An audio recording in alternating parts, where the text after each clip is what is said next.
Vamos a la tercera parte de esta charla con el responsable de Coneval en México. ¿Cómo nos estamos organizando en la economía que generamos empleo informal? A lo mejor estamos complicando mucho la generación del empleo formal. O sea, digo, si queremos combatir la informalidad, tenemos que ver qué está propiciando que crezca la informalidad en lugar de la formalidad. Digo, aprovechando el cambio de gobierno en el 2024, pues tendríamos que revisar a ver qué es lo que estamos haciendo y propiciando ese fenómeno que no es precisamente lo que estamos buscando. Claro, totalmente de acuerdo, que eso tendría de entrada seguramente que pasar por algunos cambios normativos, legislativos, reforzar algunos puntos de la propia Ley Federal del Trabajo. ¿Por qué razón? Sabemos que el área, el sector económico que captura un mayor número de empleos al día de hoy es el sector servicios. Y el sector servicios al interior, pues tenemos restaurante, comercio, transportación, hospedaje, la parte turística, y un gran número de estos actividades económicas, pues tienen actividades, sí, de mucho volumen de empleo, pero con pocas prestaciones sociales. Entonces, ahí podría pasar por un esquema, me imagino, como ocurrió con el tema de salario mínimo, un acuerdo tripartita entre empresarios, organizaciones sindicales, el propio gobierno, para buscar un esquema normativo jurídico que pueda de entrada fomentar el desarrollo de un esquema de protección social para aquellos trabajadores y puedan progresivamente transitar de la informalidad a la formalidad a través de un esquema básico de protección social. Oye, doctor, mucho se ha criticado al gobierno de que quiere dar en las ventanillas de la política social dinero, y algunos infieren o podemos creer que también hay cierta intención, digamos, de clientelismo electoral. Pero bueno, independientemente de eso, ¿le tenemos que tener miedo a las transferencias monetarias como parte de la política social o u otros países en el mundo lo han hecho así? O sea, debemos de perderle el miedo a ese, digamos, ese elemento como parte de la política social, o tendríamos que pensar en otros de otra naturaleza o de otra generación. Bueno, no solamente con los datos que dimos a conocer el día de hoy, sino recordarás cuando platicamos los de 2020, Coneval hace un ejercicio en cuanto a qué pasa si retiramos de la base estadística los ingresos declarados por transferencias sociales de los tres niveles de gobierno del país. En aquel momento, en 2020, aumentó la pobreza 2 puntos porcentuales. Si quitáramos los ingresos por programas sociales, la pobreza se hubiera elevado 4 puntos porcentuales, es decir, ¿No? al doble. En ese momento yo planteaba que lo que ocurrió con los programas sociales y las transferencias fue que contuvo que no hubiera un mayor incremento en los niveles de pobreza multidimensional. Aquí volvimos a realizar el mismo ejercicio con las cifras del 2022 y Mm. lo que planteamos es que el dato es 36.3%, pero sin transferencias sociales, los niveles de pobreza que hubiéramos estimado hubieran sido de 39%.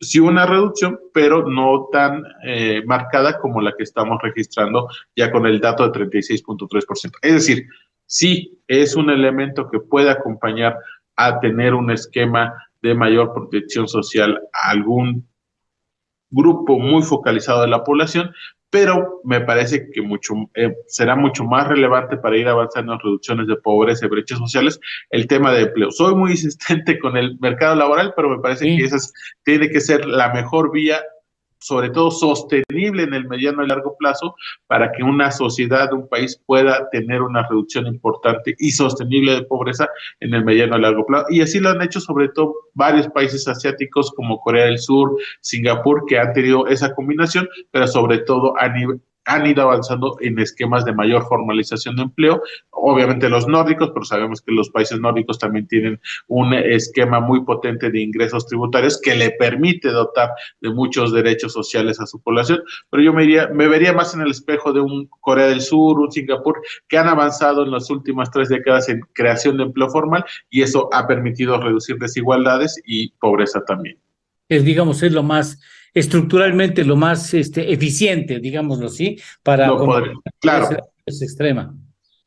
Así es. Y qué bueno que tocas el tema de pobreza extrema, porque me parece que si bien al verlo en términos porcentuales hay una recuperación de 2020 a 2022, pues nos situamos prácticamente en los mismos niveles que 2018 y 2016.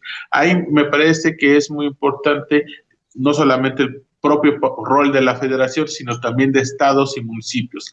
Como lo mencioné en la mañana, uno de los usos de esta medición multidimensional, Eduardo, es que nosotros le entregamos la información a la Secretaría de Bienestar Federal y a partir de esta ellos pueden designar y ubicar las zonas de atención prioritaria y también esto juega un rol importante para el Fondo de Aportaciones para la Infraestructura Social, el FAIS, que para este 2023 ronda alrededor de los 90,000 millones de pesos que va directo a financiamiento de intervenciones de municipios y estados. Entonces, me parece que si bien en términos porcentuales retomamos los niveles prepandemia del 2018, también un planteamiento desde Coneval es que se puedan reforzar las intervenciones a nivel municipal para que esas localidades muy pequeñas de 200, 300, 400 personas puedan tener un acceso a servicios de educación, servicios de salud, que puedan ir en las siguientes mediciones reduciendo sus niveles de pobreza extrema. Yo te agradezco mucho, doctor, que nos hayas dado la gentileza de estos valiosos minutos y te invitaría más adelante, a ver si la próxima semana podemos hablar ya en otro tono. O sea, no es posible que un territorio tan rico en recursos, avecindado con el país de mayor consumo a nivel mundial, de la región más rica en términos de comercio, intercambio de comercio como es Norteamérica, tengamos pobreza y pobreza extrema de los niveles, tengamos un problema de distribución, de desigualdad como en la que tenemos. O sea, ahora sí que deberíamos ser el país de la pobreza inexplicable. O sea, ¿cómo es posible que un país con todos estos atributos y además con el talento que hay en México sea pobre o sea pobre y desigual? O sea, como que se presta a que ya planteemos las cosas a quien gane en el 24. O sea, vamos a trabajar con seriedad en un programa sexenal, o sea, de largo aliento, nos ponemos de acuerdo en lo fundamental, que todos quieren lo mismo, vamos a ponernos en la fundamental, independientemente de quién gane las elecciones, hay un ejercicio estratégico formal de mediano y largo alcance para combatir la pobreza y la pobreza extrema, porque no podemos seguir así, ensayo y error. Viene una pandemia, viene una crisis financiera global, te tumba lo que lograste, y México pues no puede seguir siendo con esos niveles de pobreza y pobreza extrema. Justo con lo que acabas de mencionar, me parece que es uno de los elementos que nos deja los datos que hemos publicado el día de hoy. Hay avances, sí, pero también ciertamente la carestía del 50% de la población en un esquema de seguridad social nos refleja muy endebles para la siguiente crisis económica, de salud, de cualquier tipo. La historia nos dice que en las últimas 5 décadas, cuando hay una crisis externa o interna, México desafortunadamente pierde los avances de desigualdad o de pobreza o de brecha social. Entonces, parece que justamente estamos en una muy buena coyuntura de poder platicar sobre un esquema mayor de protección social para la población. Doctor, te agradecemos infinitamente que nos hayas concedido estos minutos. Muchas gracias. No, un gusto siempre platicar contigo y todo tu auditorio. Te buscamos la próxima semana, ojalá nos des unos huequitos ahí y le planteamos este asunto que acabamos de terminar. Muchas gracias. Con mucho gusto. Doctor. Gracias, buen día. Hasta la próxima semana. Buen fin de semana. Gracias. Como bien lo decía Saúl hace un momento, pues puede ser un espejismo, ojalá no lo sea. O sea, sí dejan mexicanos la pobreza, tienen un poco más de ingreso en el bolsillo, pero más vale que no tengan una emergencia de salud en la familia, porque se acabó la bonanza, la salida, el boleto de salida de la pobreza y te regresas, maestro. O sea, al consideraciones finales, Pablo, Saúl. Mira, yo partiría de las recomendaciones que hizo Coneval, que es lo que dije al principio, es mejorar la proximidad de transferencias públicas y programas sociales. Esa es la primera. La segunda es organizar un sistema nacional de salud integral que permita la atención de la población. Y la tercera es transitar hacia un sistema de seguridad social no contributiva, integral y universal. A ver, perdóname que te interrumpa. ¿En cuánto tiempo se arma una de esas? No, en un sexenio no, ¿eh? No, pero se necesitan recursos. Sin una reforma fiscal, tú no puedes hacer esto. Se queda nada más en una buena intención. Y por otro lado, si no haces una reforma fiscal, tampoco vas a permitir que haya más empleos formales. Entonces, estás entrampado en la inercia. O sea, la política social sigue siendo una política social de inercia y peor, porque le han aplicado una autoridad muy fuerte para utilizar esos recursos para otros proyectos prioritarios. Ujú. Entonces, yo Es- creo que el problema es que estos datos, eh, digamos, si bien hay una reducción de la pobreza, eh, sobre todo porque, como bien dijo el titular de Coneval, eh, la mayor parte del ingreso es por trabajo, 66-65%. ujú. Esto a lo mejor no va a poder avanzar si no tenemos una política económica que nos impulse hacia un desarrollo más incluyente. A ver, permíteme preguntarle a Saúl, ¿por qué tenemos tanto empleo informal? ¿Por qué se genera con facilidad el empleo informal y el formal sigue en segundo plano, Saúl? Seguimos atrapados, Eduardo, en una lógica o en un esquema de una economía que, como sabemos, crece muy poco. Vamos a tener un crecimiento aproximado del 2% en esta administración anualizado. Y ese poco crecimiento impide que las personas generen capacidades y que la propia economía no genere los encadenamientos que se requieren para formalizar la estructura laboral. Te voy a dar un dato nada más para dimensionar esto, Eduardo. Cuando hablamos de número de horas trabajadas en el país, tenemos una mediana, es decir, la medida que se ubica justo a la mitad de todos los que trabajamos, de 45 horas semanales. Es una cantidad gigantesca. Y cuando vemos la proporción de personas que laboran 48 horas o más a la semana, se incrementó también a casi 22% de la población ocupada. Entonces, tenemos gente que trabaja más, gana menos en términos generales, porque tienes que meterle más horas para incrementar tu ingreso, pero estamos creciendo muy poco por cuestiones normativas en términos de empleo formal, pero también de los encadenamientos productivos y también de la estructura propia del sistema, digamos, de generación de riqueza del país. Hay muy pocos incentivos para que la gente se formalice y ahí es donde tendríamos que pensar en una nueva política, no solamente laboral, sino de vinculación de lo económico y lo laboral para generar una cantidad de incentivos suficientes como para que la gente le sea más caro estar en la informalidad que meterse a la formalidad. Eso, digamos que pudiera ser una de las soluciones. Pero además requerimos, Eduardo, también elementos adicionales a los que estaba diciendo el ingeniero Álvarez y Casa, que yo suscribiría a todos, pero tendríamos que generar una política pública que vincule la política alimentaria con la escolar. ¿A qué me refiero? En la hipótesis que trabajamos varios, todas las escuelas del país deberían ser de tiempo completo. ¿Para qué?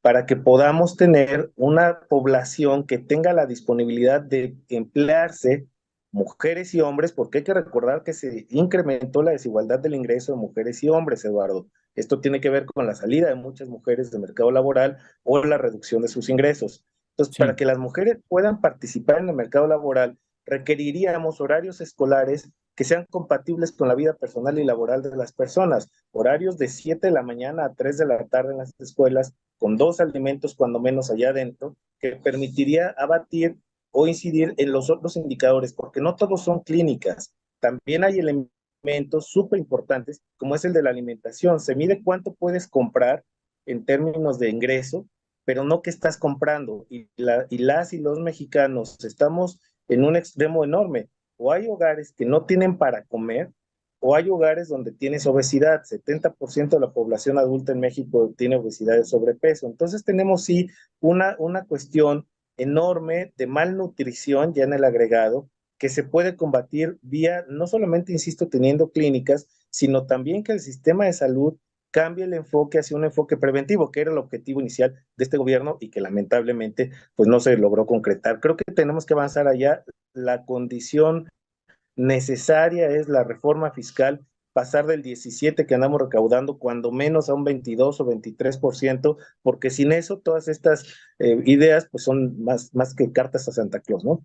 bien. A ver, tenemos algunas opiniones del público que nos ha escuchado con mucha atención. Miriam. Así es, Lalo. Buenos días a todos. aquí en la mesa y sobre todo tenemos muchas felicitaciones para todos ustedes. Por ejemplo, Octavio León Aguilar dice, buenos días, dar a conocer cifras y cantidades es un reto valiente y peligroso. Reconozco su valentía y compromiso que se resume en respeto a la audiencia. Muchas felicidades. Es lo que Gracias. nos dice Manuel Licea, dice un gasto catastrófico de salud te puede llevar a la pobreza extrema Sí, o te mueres. sí. Yo conozco una familia que tuvo a un hijo 2 días y medio hospitalizado, recién nacido el bebé, ¿no? La factura fue de 80,000 pesos, el niño ya tiene 6 años y no acaban de pagar la deuda que tuvieron que asumir con diversas personas de esos 80,000 pesos. Qué barbaridad. También dice Manuel Licea, tengo varios conocidos que así les pasó, tenían un seguro popular, que se enfermaron ellos o algún familiar y algunos ya no están. Es lo que nos dice, por ejemplo, Gonzalo Rubalcaba Duarte dice desde Zapopan, felicidades a todos los participantes en la mesa de trabajo, son grandes expertos del tema que están tratando. Muchísimas gracias. También saludamos a Lucio López. Buenísimos días a todo el equipo desde Reynosa. Gracias. Lucy Calis Castelán dice, feliz fin de semana a todos los que hacen posible este interesante y divertido programa. Saludos desde Houston. Bueno, y después otro tema que al Gracias. ratito platicamos de esto. Y Manuel Licea dice, por supuesto que hay que tener miedo a la transferencia social. Es fomentar el estirar manos a los programas sociales, deben apoyar, sí, pero fomentar el salir adelante y buscar movilidad social. Por ejemplo, acá Alberto Elías dice, reducción de pobreza a los pueblos indígenas, qué raro. Laura Mendoza, buenos días, todos los días es interesante en torno al dinero, pero hoy se superaron con creces. Felicidades por la excelencia de esta emisión. Saludos desde Querétaro. Gracias, Laurita. Gracias. Nos saluda Francisco Castillo, que está de vacaciones en Puebla. Gracias. Dice Alberto Elías, bien dicho, Eduardo, tus comentarios son muy puntuales y reales. Y también dice, excelente programa. Muchísimas gracias. Gracias, Y gracias. son parte Bien. de todos los comentarios que tenemos hasta el momento. Bien, yo quiero agradecerle mucho la disposición, el tiempo, las ganas y la manera en que nos apoyan, Saúl Arellano, muchas gracias, Pablo Álvarez y Casa, comentarista de Casa, muchas gracias, Pablo. Creo que nos obliga a retomar el tema ahora sí que por islas de tema, islas temáticas o fragmentos del todo que han mencionado para ir revisando que, por ejemplo, ¿cómo generamos empleo formal? Algo está fallando, a lo mejor le estamos cargando mucho la mano a las empresas, a lo mejor una reforma hacendaria que incluya el dinero para el retiro, que incluya asuntos para salud en una política universal, o sea, no sé, tener que elaborar ya un poquito más al detalle de las partes que han mencionado. Muchísimas gracias por estar con nosotros, Saúl, te apreciamos mucho, te agradecemos mucho que estés aquí con nosotros. El agradecido soy yo, Eduardo. Saludos al auditorio y un saludo al ingeniero. Gracias, te volvemos a buscar, Pablo, mi Bueno, estimado. no soy ingeniero, perdón por la aclaración. Perdón. Tengo un hermano que es ingeniero, ya le pero acabó no soy él. ardiendo. Perdón. Soy economista de formación. Perdón. Sí, no te preocupes, Saúl, gracias. Yo dije, ahorita no, al rato se va. Sí, ya. Dije, le va a calar No, perdón. al economista Tiene tantos hermanos que tiene todas las profesiones, no te preocupes. No te preocupes. Gracias, Pablo. Gracias a ti, Eduardo. Gracias a mi estimada Miriam, gracias a todos. Gracias a usted que nos confía credibilidad y que está con nosotros. Vamos a una pausa y regresamos con nuestro dolor de cabeza.